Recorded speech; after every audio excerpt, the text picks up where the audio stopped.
lost Drake. Did we lose Drake? I was concerned that he was joking a bit. I thought that was the concern there. But basically, don't know what's going on with Dregs. Thought process, anyways.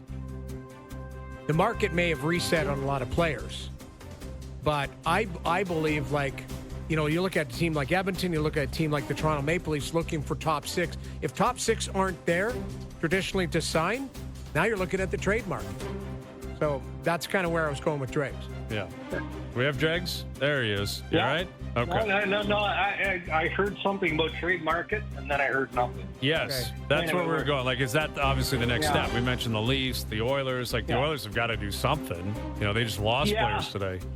You're right, because, you know, you don't have to have an educated eye to look at the remaining unrestricted free agents, and there'll be some bargain shopping that happens in the days ahead and throughout the summer, but not for the pieces that certain teams need. You're right. I mean, I think Toronto was hopeful, but they weren't expecting that they'd get a crack at Brad Marchand. I don't think that Brock Besser was a good fit in Toronto. You know, but they still have to nibble there to see. I'm sure that Brad Treliving has thrown his hat in the ring on Nikolai Ehlers. I don't think that Nikolai Ehlers wants to play in Toronto. I think he wants to literally stay out of the spotlight. You know, I mean, he found it bright at times in Winnipeg, so Toronto is a completely different beast. So how do you acquire that top six forward that Toronto is in the market for? And it's going to have to be by trade. And I'd love to be able to sit here, guys, and tell you, okay, they're targeting this player or that player. Can't do it. And that could also be because teams don't know yet who is entirely available. And then you shift over to the Oilers, and you're right. But what's obvious with the work that Stan Bowman has done is that they're opening themselves up for all possibilities. And maybe there is some free agent work that can still be done for Bowman. You know, Mangiapane, I think, was on their radar. I was driving, so correct me. I don't think he's signed anywhere. No. Yeah, you know, beyond that, then I think you don't have a choice. You've got to look at what is available to you in trade. Brian Rust's name has been attached to the Edmonton Oilers, mostly in media speculation. So at least Stan Bowman has some wiggle room. But now the pressure's on Bowman, too, isn't it? You know, you look at what Bill Zito and the Florida Panthers did in basically bringing their lineup back. Sure, they lost some pieces, but the significant core of the Panthers is there, and the Florida Panthers were way better than the Oilers in Game 5 and in Game 6. That's just the reality of the situation. Throw Zach Hyman into the equation, maybe it's a little bit different. So again, unless there's just this magic top six forward that pops loose into the market that we're unaware of, Edmonton's got a bit of a problem here. For me, they do. You know, and then look, you know, they've got Bouchard signed. The Draisaitl money is on the books, so they've prepared for that by clearing out some of this money. But that doesn't make them better. It just makes them compliant. And then they're looking over their shoulder again, and there's the Florida Panthers. So I can only imagine what Connor McDavid and company are thinking at this point, but that can change. Hey, Drake, so many players obviously decided to stay with their incumbent teams this year. And, you know, I guess that makes sense in the case of Florida. Marner was the exception in Toronto. But make sense of what happened with Brock Besser here. Hayes was just saying that was his biggest surprise of the day, that you see Brock Besser hit free agency, and surprise, he's back with the Canucks. Yeah, honestly, I think that Adam Foote, the new coach of the Vancouver Canucks, had a lot to do with that. I feel like that group feels pretty good about themselves.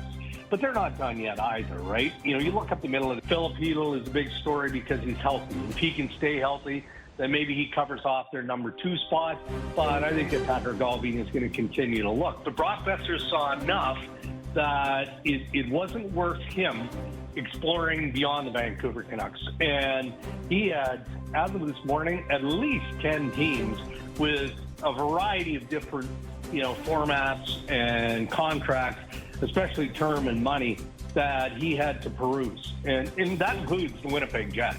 You know, Winnipeg saw Brock Besser as being as good a fit as they could find in replacing Nikolai Ehlers.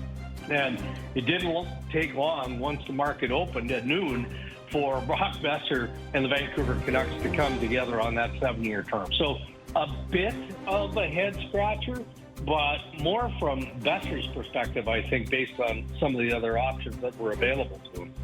With Darren Dreger, our TSN Hockey Insider, I guess we could be into offer sheet season, technically. Love it. Love it. Yeah. Are we bracing for any? Where do we stand on that?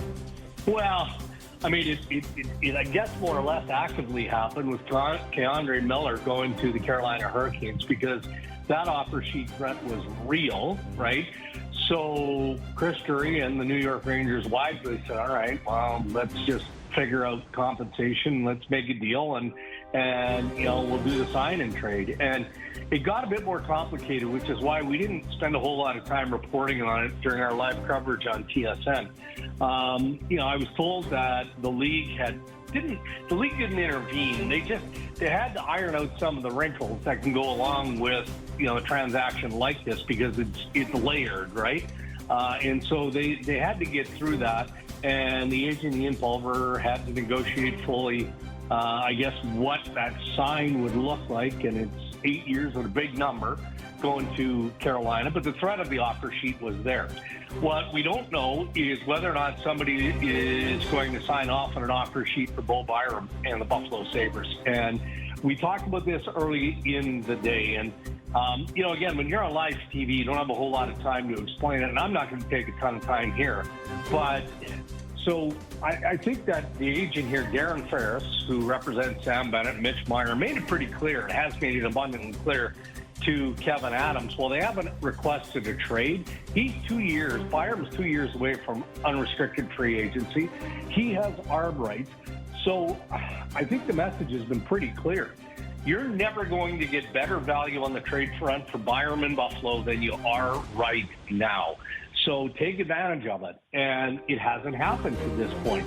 And my understanding is there is a team or teams that are interested in offer sheeting on Bo Byram. And, if you come in around the $7 million mark, I think, what is the exact number? $7,020,000 or something. Compensation is a first and a third. And that seems to be the sweet spot for any team that's going to want to sign Byram to an offer sheet. Not saying it's happening, but no different than threat of Keandre Miller and the Rangers getting offer sheeted. That's some of the pressure I think that's being applied in Buffalo. All right, Dregs. Well, we appreciate you doing this. I know it's been a busy time, busy day. We got the off season now, so best of luck with that. We'll do it again soon. Well, hold on. Where's O? I was expecting a question or two from the dog. And, he's just sitting silent right now, or what's well, yeah. I mean, him and Bob McKenzie. I think he's thinking about pulling the chute. Like he's thinking, Bob's going to retire, which he did, which was incredible. Maybe O's thinking I need to be doing the same thing. I don't know. Long you know day. what? He's going to pull that Jimmy Rutherford card from way back in the day when he scored 41 or whatever it was. Jimmy calls, hey, where are you? You're missing your exit interview. You're end of season. Jimmy, you and I